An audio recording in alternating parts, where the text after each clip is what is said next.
and co-founder of Climate Health Now. And I'm really excited for this session because it's Lisa's third year in helping all of us to understand how Sacramento works, which is pretty overwhelming usually. And I love the way that Lisa shares it. So this is Lisa's third time leading us through the California legislative cycle so that we can kind of get a lay of the land so that we can then participate. And I'm really grateful to Lisa, who's not feeling top notch today, a little cold, but still showing up. And Lisa Chang is on Climate Health Now, statewide leadership team, has been coaching our advocacy campaign teams for this is the second year and is a joy to work with. So I'm excited to have you here. And also Lisa's like our, kind of connector to a lot of other allies and learning from ally groups. So grateful for all the work you've done and to learn from you. So thank you. Thank you so much. Well, I'll go ahead and start sharing my slide deck. I'm a retired ophthalmologist. I live in Alamo in the East Bay, the San Francisco Bay Area. And I started working, volunteering with groups working on California legislation back in 2017, right after the first time Trump got elected. And so my husband and I heard that there was a Stand Up for Science rally in San Francisco. So we went down there, and there was one of my climate heroes, Naomi Oreskes, was speaking. And if you've never heard of Naomi Oreskes, she wrote The Merchants of Doubt, which was one of the seminal works, exposing the misinformation campaign around climate. And she was talking to the group, and she said, don't just sit around being depressed. Do something, join something, donate to something. And she looked out at the crowd and said, there's 350, go join them. And so I thought, okay, if that's what Naomi Oreskes wants me to do, I'll go and join them. And I was thinking about how 9 years ago I was sitting in the 350 Introduction to the California Legislative Cycle. And Dan Jacobson, who's the fabulous ED of Environment California, was telling us that what happens in California matters. Back then, we had the fifth largest economy in the world, a two-thirds supermajority in the California state legislature, a governor who cared about climate, Jerry Brown. And so I just remember the excitement of starting the work. And I'm thinking back now that it's 9 years later, California now has the fourth largest economy in the world. We still have a legislature with a two-thirds supermajority of Democrats and a governor who at least purports to really care about climate. And then I was thinking back over these years and thinking about how wonderful it was to have some big climate victories and how disappointing it was to have, some defeats. But what really sticks with me is what it's meant for me to have this community, that to take action with this incredible group of volunteers and staff that we have. It has just made such a difference in my life. And somebody just sent me a quote this morning, and it's from Amisha Patel, grassroots organizer. And she said, having people and moving collectively is key to my life being good. It fills me deeply and fuels me to keep trying. And good is the goal, not easy. And so, having said that, let's dive in and learn about the California State Legislature. Okay, let's meet the legislature.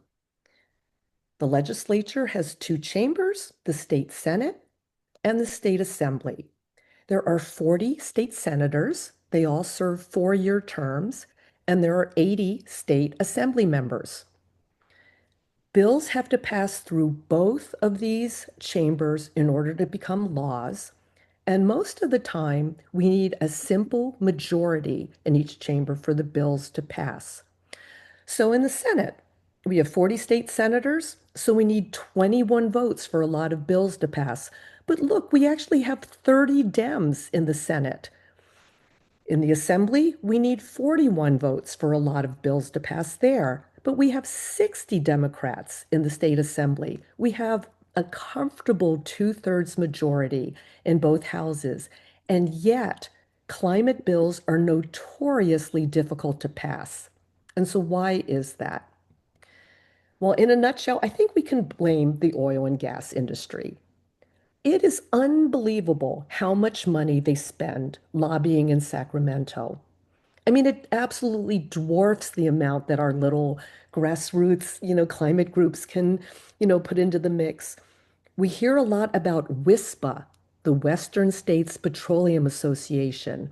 They're the trade organization that represents big oil. They are extremely powerful and influential.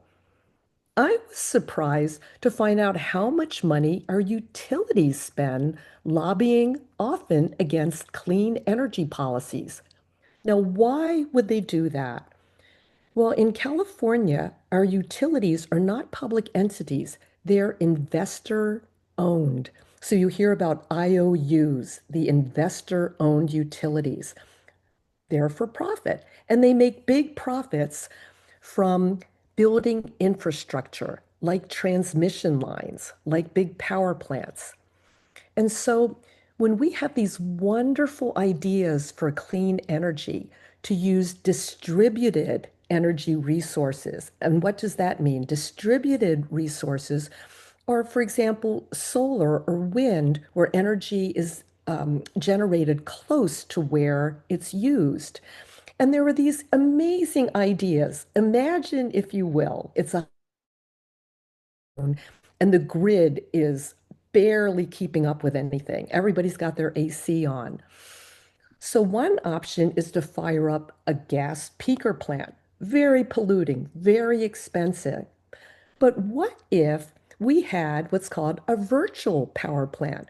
What if we used all the distributed energy? For example, how about the battery in your EV? How about the battery in your house? How about local solar? What if at times of peak demand, we could sell a little bit of our excess energy, from our car battery and put that into the grid and bolster the grid that way and prevent the blackouts and brownouts without all of the pollution.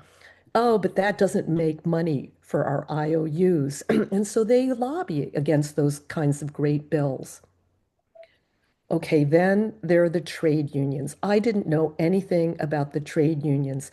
The trades, they represent the union workers who work in the oil and gas industry, the people who drill the wells, maybe the people who build the refineries.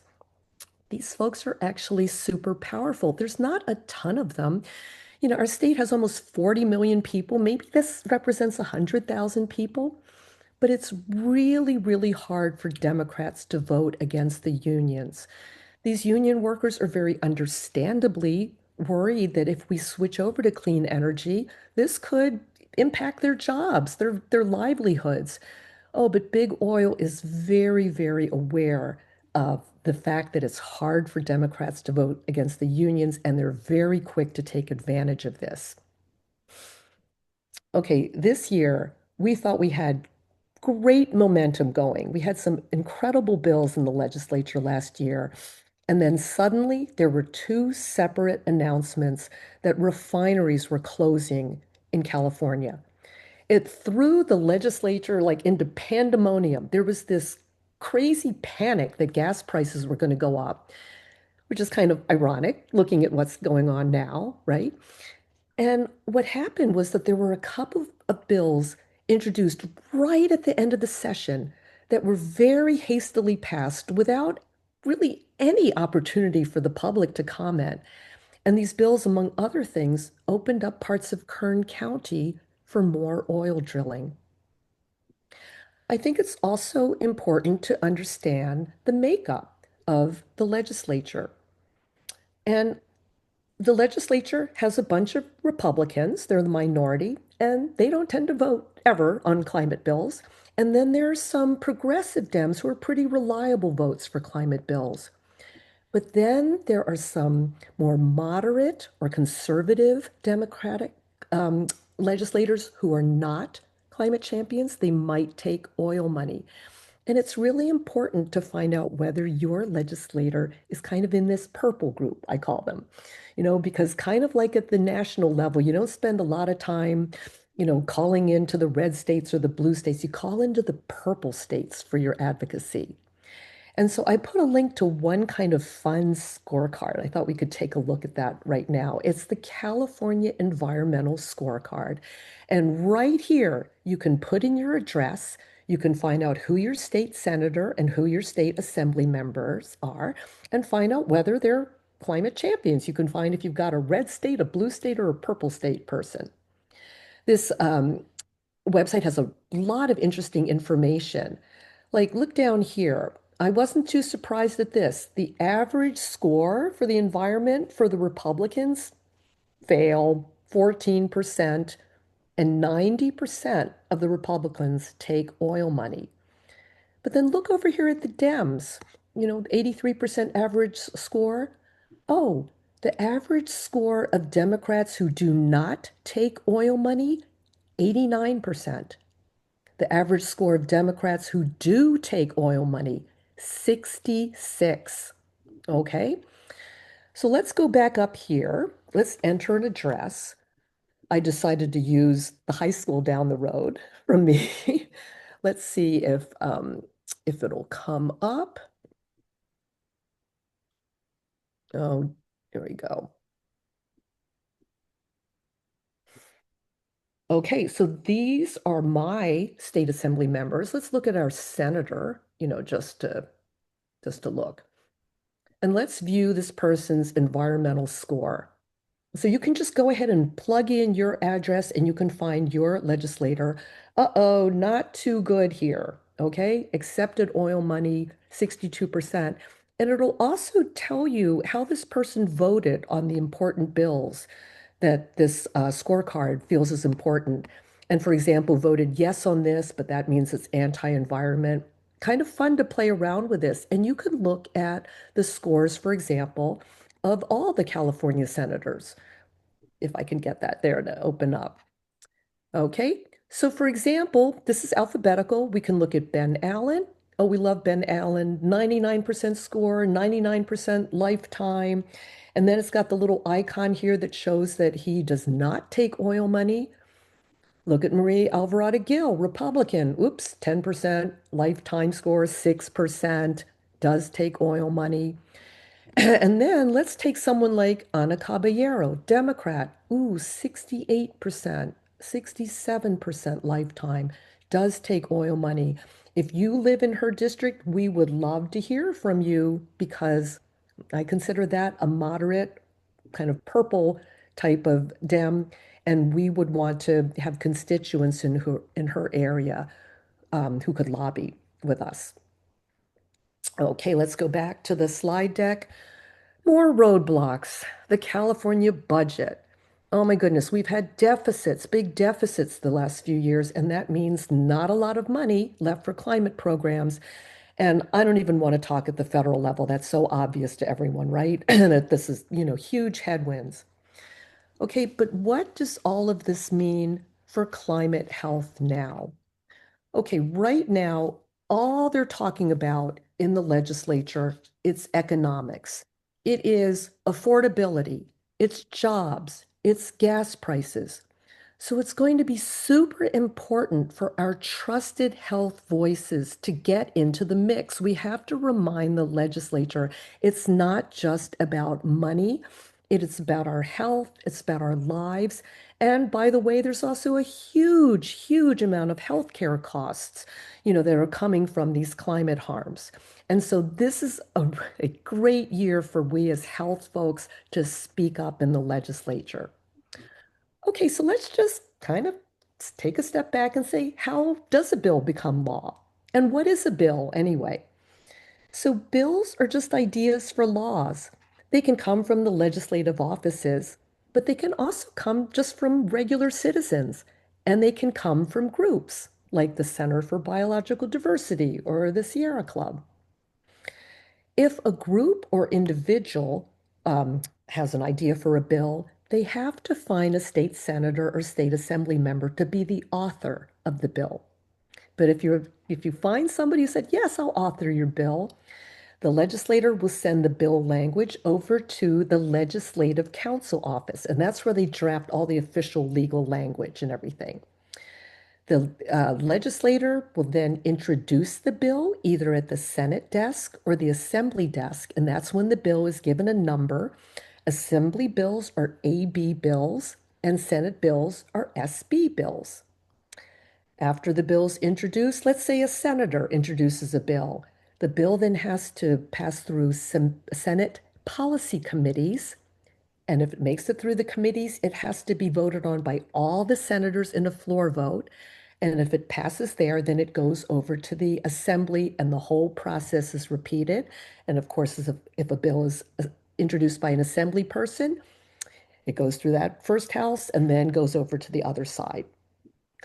If a bill passes the second house without any changes, yay, it goes on to the governor. If an amendment or change is made in the second house, it has to go back to the original house for a big floor vote. That's called a concurrence vote. And if it passes that, it goes to the governor. So now the governor has a choice. He can veto the bill. If the governor vetoes the bill, it's pretty much dead. Now, it is possible to override a veto with a two-thirds majority in both of the houses, but I looked this up. I think it's 1979 was the last time a veto was overridden in California. The legislature does not want to have that kind of relationship with the governor. The governor can decide to sign a bill, and he can also decide to just let a bill become law without signing it. So if a governor does not veto the bill, it becomes a law, and it usually is enacted on the January 1st, the following January 1st.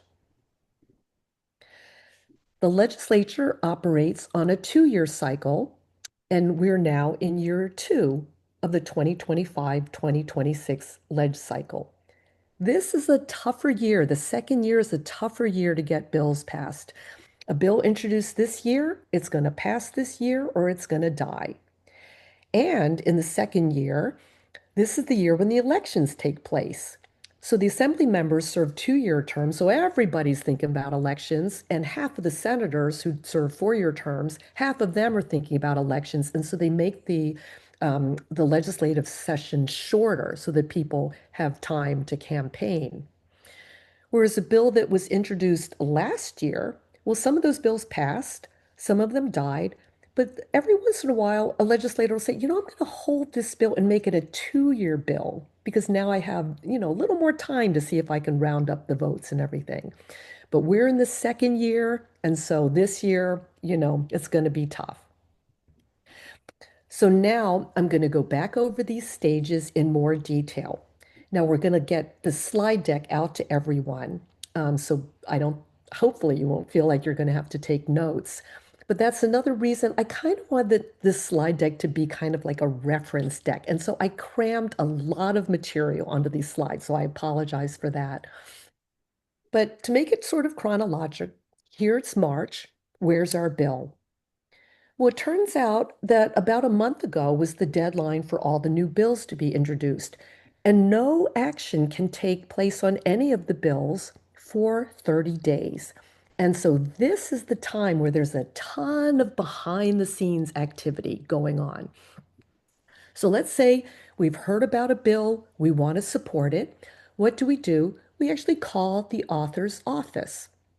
Every legislator will have offices in their home district, and they maybe deal mainly with constituent affairs. And then they also have an office up in Sacramento where they work on statewide legislation. So we would usually call the Sacramento office and say, I'm with Climate Health Now. We're interested in supporting your bill. So they're delighted to hear from us. And we say, who's the staffer working on the bill? You contact them and you can do some strategizing. You can say, what kind of support do you need? Is there a sponsor for the bill? The sponsor for the bill is often the group who came up with that bill idea. Remember way back at the beginning of the talk? And so maybe it's Center for Biological Diversity or the Climate Center. Is there a coalition we can join?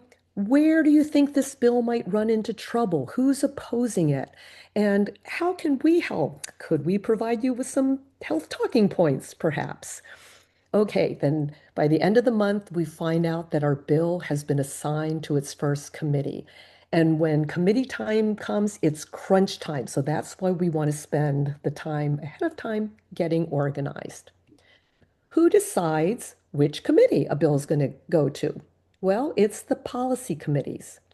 And these are chaired by the leaders of the Senate and Assembly. And I think it's worthwhile knowing who the leaders are because they're very powerful. The leader of the Senate is called the Senate Pro Tem, and right now it's Monique Limon from Santa Barbara. The leader of the Assembly is called the Speaker, and that is Robert Rivas. So these folks are usually elected at the beginning of the two-year legislative cycle. If you happen to live in their district, you might have some extra clout because they are dealing with legislation that affects all of California, but they want to be reelected. And so they really want to please their own constituents. So if you are living in the district of one of the leaders, please let us know. You could really, really be helpful. All right, so the policy committees have now decided which of the standing or policy committees the bill is going to go to. And again, I gave you a bunch of links here. And so, for example, let's go to the Senate website. All right, here's the California State Senate website. Here's our president, Pro Tem Monique Limon. A lot of information here. If you want to learn about the committees, we'll just come here.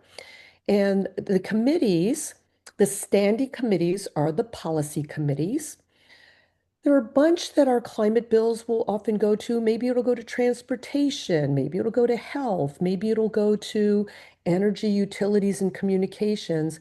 But just let's take a look at environmental quality, for example. All right, we've heard our bills coming to Senate environmental quality. What can we do to help the bill along at this stage? Okay, so here we are at the website. It talks about the kind of bills that come to environmental quality. And then this is key. Every committee has staff. These consultants are very important. Their job is to do research on all of the bills that are going to be seen by the committee, heard by the committee. This is a lot of work, but you can imagine the individual members of the committees, the state senators, the state assembly people, they don't have the staff and the time to research every bill that they're going to be coming across in detail. So they depend on the committee staff. Now, our job as advocates is to get our information, our opinions, our health talking points, get our expertise into these folks before they write up the analysis. Because once they write up the analysis, they're going to present that to the committee, and often the committee votes according to that. And so, how do we get, our talking points and all of our opinions in? We submit a position letter via the portal. And there's a deadline. So when is the deadline? It's usually the week or so before the bill is heard, before there's a hearing. So we find out when the hearing for our bill will be. And let's say we found out our bill is going to be heard on April 8th. Then we know we need to get our letter in by the deadline of April 1st at noon. Another way that we can advocate for a bill when it's in committee is we can attend the hearing because there is a moment where we can we can weigh in. So we find out, okay, this is where I have to show up. These are always at the state capitol in Sacramento. You have to show up in person. You find out which room to go to, what time. So this can actually be kind of fun. You can, go up with some friends and you go ahead and sit in the hearing. What happens at the hearing is that the bill's author will present the bill or someone that they designate. And often there's expert witness testimony in support of the bill or against the bill. And then they'll say, everyone here from the public who's here to support the bill, please line up at the microphone. And we give what are called Me Too's. It's kind of funny. And you stand in line, and when it's your time to speak, you give your name, your organization, and whether you support or not. So literally, I might go up and say, I'm Lisa Chang with Climate Health Now, strongly support. Now, if you happen to live in Sacramento or near Sacramento, you can be a huge hero to the coalition because you can stand up there and rattle off the name of, 10 organizations in the coalition.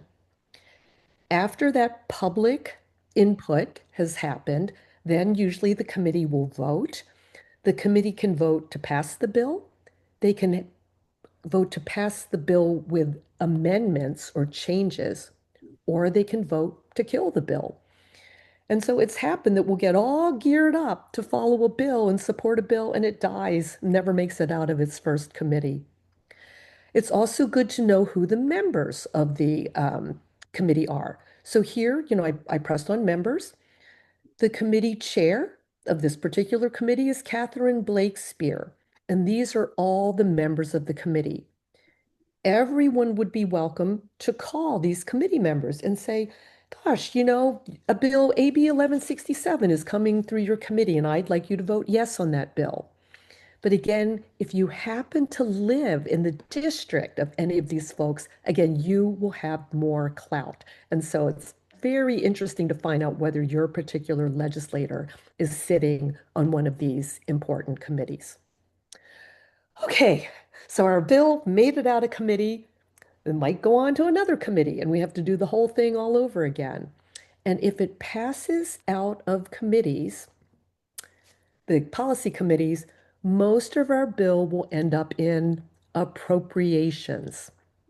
Okay, what is appropriations all about? Their job is basically to figure out how much a bill costs and can the state afford it.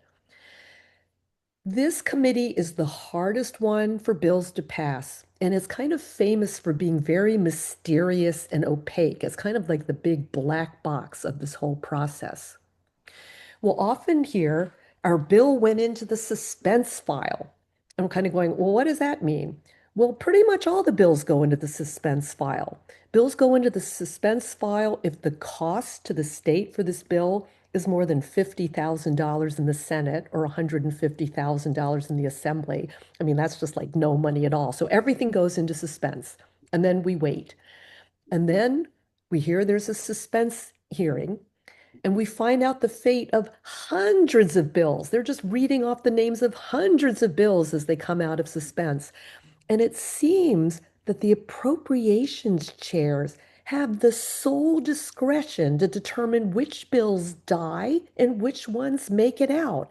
It's incredible. And so this year, the Assembly appropriations chairs in the Assembly, that's Buffy Wicks. Yay, we have a lot of constituents, in her district. And Sabrina Cervantes. I don't know if we have anyone in Riverside. Um, I had a Senate staffer tell me that he thought this was like an undemocratic process. Many bills die, and there's no transparency or accountability on why, that happened. And these are links to a couple of articles about this if you'd like to read more. But I have to stop here and talk about a great Climate Health Now win when we had a bill that was stuck in a suspense file. We were advocating for AB 579. It was an electric school bus bill in 2023. And I'm so excited that Vanessa's here because she was also so instrumental in helping this bill pass. It turned out that the bill was stuck in Senate appropriations. And at that time, the appropriations chair, he was from Pasadena.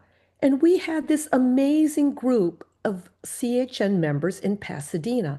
And they lobbied. So, how do you lobby? You call, you do emails, you meet with the legislative staff, you write letters to the editor, op-eds, you get on social media, you get articles published in the local newspaper.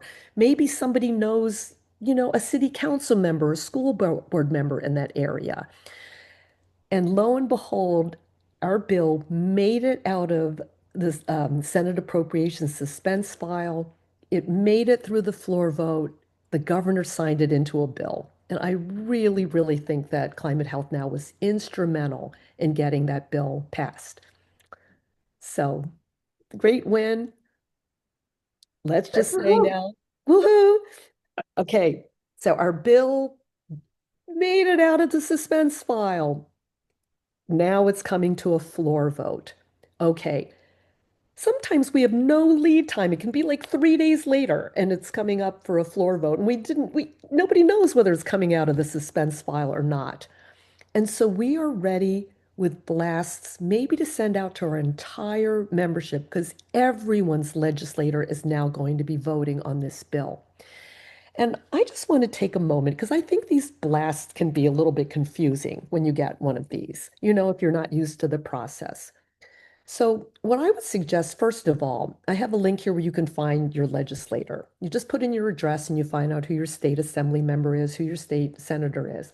And what I would suggest is that you just put them in your phone, in the contacts.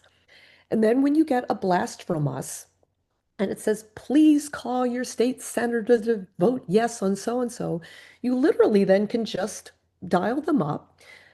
Often a very polite staffer answers the phone. People are always kind of concerned, about who they're going to talk to. You might get a really lovely young intern. You might get the legislative director.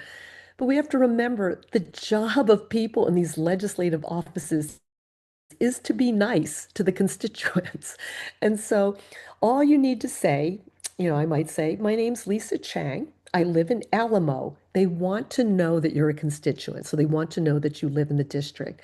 And I would like the senator to vote yes on SB 282. That's all you need to do. You can talk about why you want them to vote yes on that bill, but you really don't have to. This is totally a numbers game. So all of these offices, they just have their spreadsheets. They have SB 282, and they just write down how many people have called in to support the bill, how many people called in to oppose. And when the legislator is about to go to the floor and vote on the bill, the office will say, oh, it turns out that 64 people called in to support the bill and 3 people called in to oppose. Is that going to sway a legislator's vote? It might, especially if you live in one of these purple districts. The legislators, their job is to listen to their constituents. You can call and get an answering machine. So you can call on the weekend, you can call after work, just leave the information, your name, what town you're calling from, and the ask. And I tell people, well, make sure your spouse calls and make sure your friends call. Everybody can have a voice. And some of the offices have actually told us that they find it quite charming if someone calls and they're not even old enough to vote. So you can call in and say, I'm 14 and I live in your district and I really care about the environment. And I think it's a great way to get kids just involved in advocacy and civic engagement. Okay, so there are other ways to get to know your legislator, especially if you live in a purple district. Would you let us know? We will help you, team up with a lobby team. When I first started this, I found like I had one of the most purple of the purple senators. And so it made sense for us to have a whole group here in the district. And we'd go to the legislators' events and we'd go and meet with them and meet with the staff. And we made sure calls and everything were going in there. We had our voices heard, so at least they knew who we were. Okay, so let's say it made it out of the floor. But now it has to go to the other house and you have to do the whole thing all over again. Okay. And so, same thing. It's going to go now to the other house. It's going to go through the standing committees. It's got to go through appropriations and to the floor vote. And I thought I would just take a moment to show you a tool for keeping track of bills. So this can be a lot of administrative work. And so Climate Health Now, we're thinking maybe we'll do a little less bill tracking. We are good friends and collaborators with other groups who do a lot of bill tracking. Maybe we can kind of concentrate on our expertise, our health voices. But just to show you how to use this, I have the link here, Cal Leg Info. This is actually kind of cool.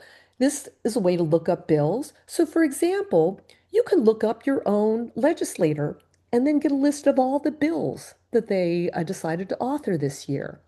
If you're interested in saying, I wonder if there are any bills about microplastics this year, you can type in under keywords microplastics and you can see, any bills around that subject matter. And then, just for fun, let's look up a bill, SB 82. I'm going to uh, search.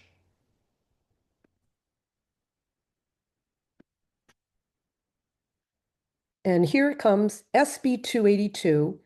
This is a bill that we were helping out with last year. This bill is about streamlining permitting for people who'd rather have an electric heat pump than something that uses natural gas. So we can look at the bill, we can see who the author is. Oh, it's Senator Weiner. Co-authors, other legislators who really like the bill and want to show their support. Here's all the language of the bill that that legislative council came up with. And as this bill was making its way through committees, there were amendments. And so the blue shows that language that was added. And if there's red language that was had strike through, that was tossed out of the bill. It's really interesting sometimes to look at some of the information about the bill. Who voted on the bill? Okay, it went through Senate Energy, Utilities, and Communications. These are the folks on the committee who voted yes for it. And folks, when they can vote yes, they can vote no, and they can vote NVR, no vote recorded, which is a way of abstaining and basically not sticking your neck out on a bill. So you can see that this bill passed through this committee, Senate Energy, Utilities, and Communications. It went to Senate Local Government, passed that, went to Senate Appropriations. Actually, this bill got stuck in suspense. But again, this is a pretty cool tool to just figure, to follow bills. If you go back to um, here, you can actually make yourself an account over here with a login. And once you have a login, I can sign up to track this bill. Okay, so I can do track bill. Here, I'm going to log into my account. And I can say, I'd like to have an email notification when something happens to the bill, when it goes to a committee, when it goes to the floor vote, when the governor signs it. Okay, so there are just lots of kind of fun ways to keep track of bills, and that's one of the key ones. Okay, we're at the end of the legislative session, and a bill has made it through both houses, and now it's going to go to the governor for his signature. We have a great climate bill. It made it. It's going to the governor. Is it a slam dunk that the governor is going to sign it? No. We have been dismayed at some great climate bills that the governor has vetoed. And so there's a lot of discussion on, how we can influence the governor. We've heard that with this particular governor, if you can get a newspaper reporter to write an article about your bill, and especially in a newspaper with statewide or national readership, so something like the LA Times or the San Francisco Chronicle, that might be the best way to influence the governor. But if he signs it, I mean, then we really take a moment and celebrate. Okay. I just have a couple more slides. You guys have been awesome hanging in here with me. Thank you. So, what happens after a bill becomes law? Well, it turns out that the legislation that the legislature provides is just a framework. And it's the regulatory agencies that are in the executive branch, and they're overseen by the governor's office. They come up with the actual regulations and rules that enforce and implement the legislation that we just got passed. Here are some of the major state regulatory agencies that we work with. Things like places like the California Air Resources Board, the CPUC, the CEC, CalGEM. We are welcome to give our expert input at hearings with these regulatory agencies, either in person or we can email in. CARB wants to hear about the health harms that occur when there's a lot of diesel exhaust. CalGEM needs to hear from us about the health harms of drilling and why you can't be drilling next to a daycare center. And so this is something that we are hoping to, again, get more involved in some more regulatory campaigns this year as well. I have just a bunch of resources that you're welcome to look through, a whole bunch of researchers where you can learn more about your own legislator. But now I just kind of want to end with kind of a plug for joining us and getting involved.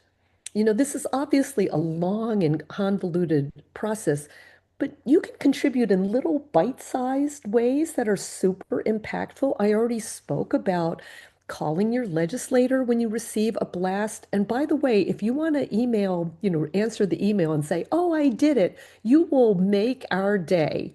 So think about that. So this year we were thinking of having maybe some working groups to draft health talking points. So maybe you'd really be interested in researching the harms of microplastics, or maybe you'd want to work with a group on the benefits of, electric stoves instead of gas stoves. Maybe you'd like to um, work more about, I don't know, the health harms of living near oil drilling. If you are interested at all, this is a way you could contribute maybe on the weekend or maybe, after work or, kind of when you have time. So please let us know about that. If you're good on social media, that would be pretty amazing. If you happen to be close, live up in Sacramento, hi Camille, you could spend a day in Sacramento giving Me Too's and be a hero to the whole coalition. A lot of other groups are always putting together constituent meetings with different legislators. And it's so important to have somebody who lives in that district to be there in that legislator meeting. And they love having a health person who might be available. So we have had people who've like zoomed in for 10 minutes to a legislative meeting, maybe from their office, and we can give you prepared talking points about a certain bill if you'd like to do that. Like a huge way to contribute with, again, just like a little bite-sized amount of your time. Oh my gosh, this year elections are going to be so important. I can't even say how important it will be to elect a governor who's a true climate champion, not to mention at the national level. And so please get involved with that. And then I'm also going to give a plug for joining us and maybe getting some of your colleagues and friends to join Climate Health Now. So when we meet with a legislative office, it's very impactful to say, we have nearly 1,000 members across the state of California, but they also want to know how many members do we have in that legislator's district? Is it zero? Is it three? Is it 30? And so just the mere fact of signing up for our list can actually be very impactful. And the final thing, I can't even believe I'm going to talk about donating, but every group I'm working with has lost grants. The donations are all drying up. Everybody is just working on a shoestring. And sometimes when I personally, I'm just kind of burnt out and tired and I just don't feel like I have time to give, that might be the time when maybe I'll just write a check. And so anything that you could do, donate in the way of your time, your any, your wisdom, your treasure, it would be so appreciated. And again, to paraphrase Naomi Oreskes, don't just sit around being, depressed, please do something and please join us. And so I'm going to stop there. Oh, thank you so much for hanging in with me. That was a lot of talking. And so I just want to be quiet now and see what you guys have to say. I want to give a round of applause to Lisa. Thank you so much. I learn something every time I hear you go, talk about the legislature. So thank you. And especially when you weren't even feeling that great. We have time for a couple of questions. If anybody wants to come off mute and say hi. Yeah, I think Talitha had one in the chat just around if you could kind of expand on the concept or remind us about the concept of the Me Too's. Just, yeah. I know it's such a crazy thing, they actually call them Me Too's. It's crazy. So this is at a hearing. Oh, during COVID, we could do these remotely, which was great. But now it really does mean getting up to Sacramento.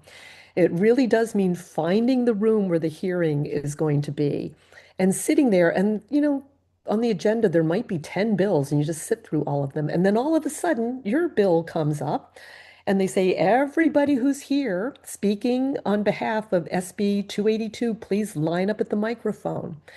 And so if you're going up to Sacramento, you can kind of tell the coalition, I'm going up there. Does anybody want me to give a me too for you?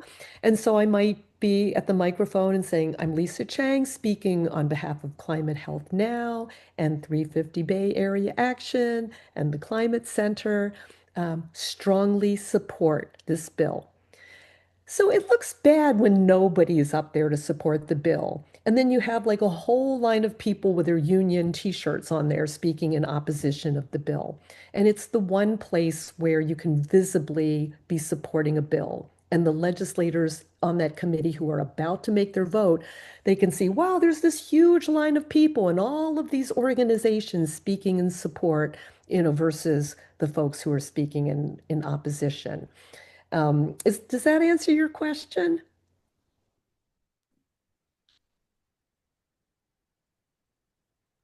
Yeah, I see her Yes, nodding. yes, yes, it does. Thank you. I was fumbling around for the audio. I appreciate that. And so is it only at the Senate?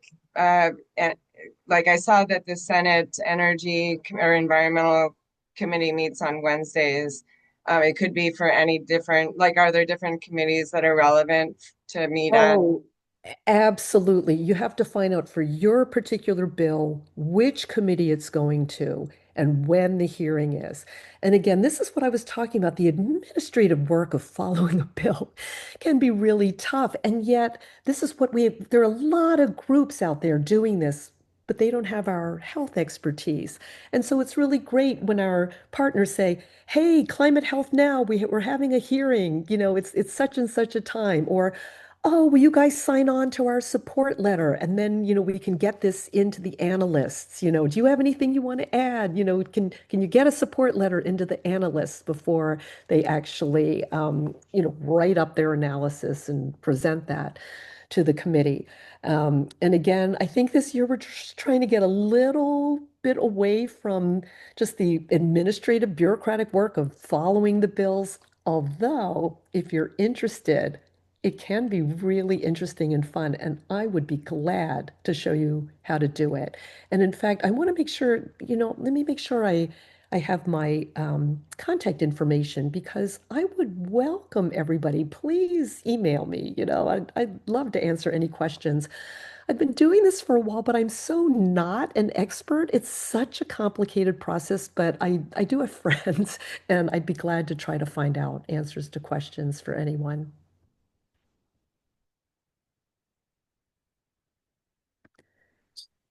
I have a question. Is anybody interested in working on those health talking points that Lisa mentioned? And we're kind of starting to outline the skeleton for them. Like there will be a theme around, you know, indoor gas appliances. Like what are the key health reasons why that's valuable? So we could really use some people who want to like work on one thing, which is basically like learning about an area and then writing up the Cliff Notes version that we can then share with our members who can make it to Sacramento. So we can kind of do the homework, and then whoever's able to go to these hearings that Lisa's talking about, they can, rely on those tools to represent us. So does that interest anybody?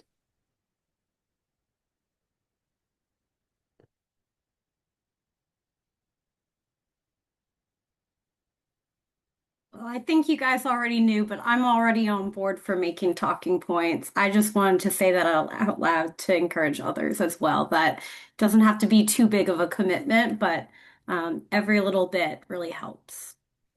I Exactly. want to call out Rachel for stepping up to being one of our leaders, and she's got amazing experience in Massachusetts. She's worked a lot on legislative work there. And so I'm really looking forward, Rachel, to picking your brain and getting some ideas about how to improve our advocacy.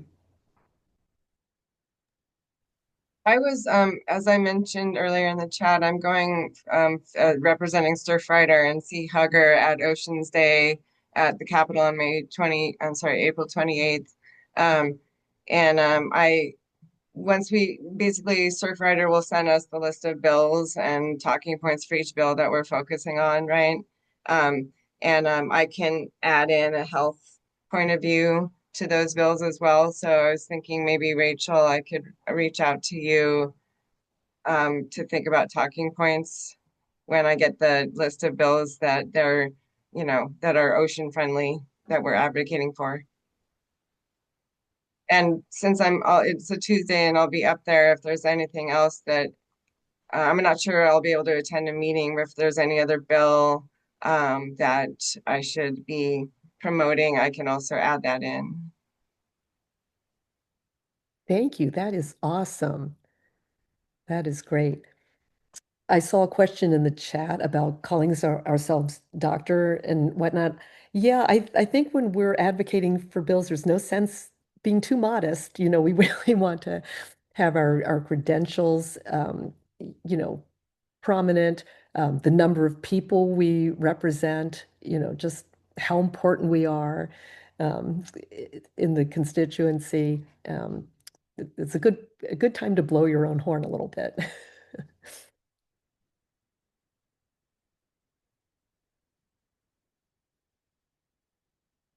And if folks want kind of another entry point into Climate Health Now's work, you're welcome to join officially as a member on our website. We have a join as a member button, and that'll kind of connect you with our new member welcome team who does one-on-ones with all of our new members, where you can kind of share more about like what areas interest you, and from there connect as appropriate internally within the organization. So please consider doing that as well. Yeah. Gosh, Vanessa, I'm just reading in the chat that you just had some surgery, but I also just want to call out again your amazing work on the school bus bill.